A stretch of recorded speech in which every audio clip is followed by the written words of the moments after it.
What's going on, guys? Welcome to the channel. I want to thank you guys for stopping in, giving me a little bit of your time to be able to talk about one of my favorite chatterbait setups. I was turned on to this rod by the guys over at Tactical Bass, and they have great recommendations for the different techniques that they're talking about at the given time. And I decided to give this one a try because I had a couple rods from the lineup already. And needless to say, I'm not disappointed with what I have. Before we get into the nitty-gritty of this rod, I wanted to encourage you guys, please like, subscribe, comment, please share the video, and if you would, hit that bell so you get notified every time I upload. Right now, I'm going to be shooting for one upload every week. If things start trending in the right direction, I'll definitely try to upload some more and some relevant topics to the time of the season and what you should be fishing, different techniques, or some entry-level stuff like knots and things like that would be beneficial to you guys. I'm just starting out on this bass fishing journey compared to a lot of people, and I want to share as much information that I've learned as possible. So let's get into it.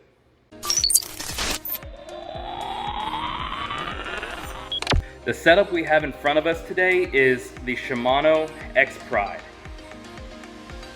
I love this line of rods. I've got the 7.2 medium heavy. I've got the 7.2 heavy that I use for flipping jigs and a little bit of swim jigging. And then I've got a 7.6 extra heavy that I use for flipping heavier weights and a little bit of punching.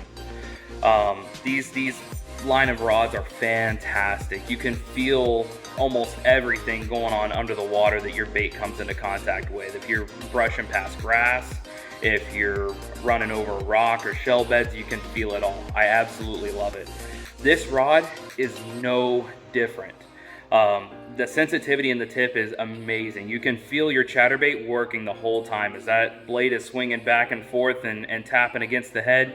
You can feel all of it in the tip of this rod, the entire retrieve back to the boat.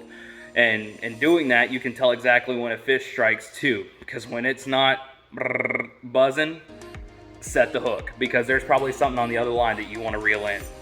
But this thing it's a gorgeous rod. It feels amazing.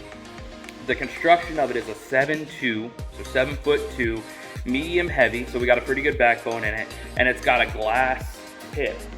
So that is fiberglass. So if you can see, I'll bring it down here, you'll be able to see that the tip is very, very sensitive. I'm not gonna mess with it too much because you wanna take care of your rods as much as possible, but it's got a very flexible tip, a lot of action.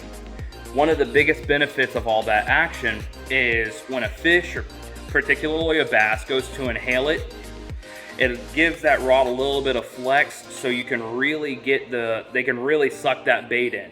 A lot of times if you don't fish with a moderate action in this case, or you decide to fish with a fast action, which you can do, just takes a little bit more patience, but sometimes you can get excited. Me particular, I'm quick to set the hook, but you will set that hook and you'll rip the chatterbait right out of its mouth, or you'll lip hook it and you'll barely be in there. Most of the time when I set the hook with this medium heavy glass rod, there's so much flexibility in the tip that the fish has swallowed it and it's hooked in the top side back of the mouth. And that's exactly what you want. They're not going anywhere. And then when you get them back to the boat, it's not too much struggle to get that thing out and let them go and get back to fishing. The setup I have on this is I've put it with a Shimano Corrado DC reel. This is a 7.4 gear ratio.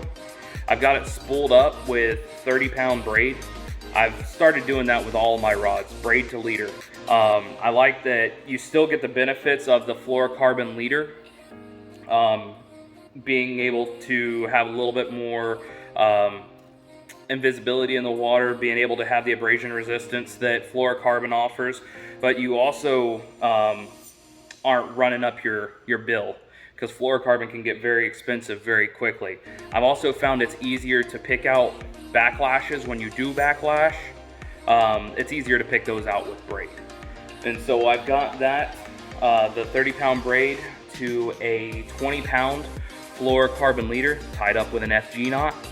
And then I use the chatterbait pretty much all people using a chatterbait do. I feel like if there's one on the market that anybody can recommend, it's this guy right here. This is the Z-Man jackhammer. This one, I've already had it out on the lake. I just got torn up by a pickerel. He had a good time with this and decided he was gonna let his teeth into it. But that's my setup for the chatterbait. I love this thing. It's been very good to me so far. I've got a high percentage of fish I've landed that have hit on it. And I have no complaints. The guys, again, at Tactical Bassin had a great recommendation. I've got no complaints with it, and I recommend it to pretty much anybody. If you guys have any questions, feel free to shoot them in the comments. I'll get back to you as quickly as I can. Thank you so much for your time, and I hope you guys have a great day. See ya.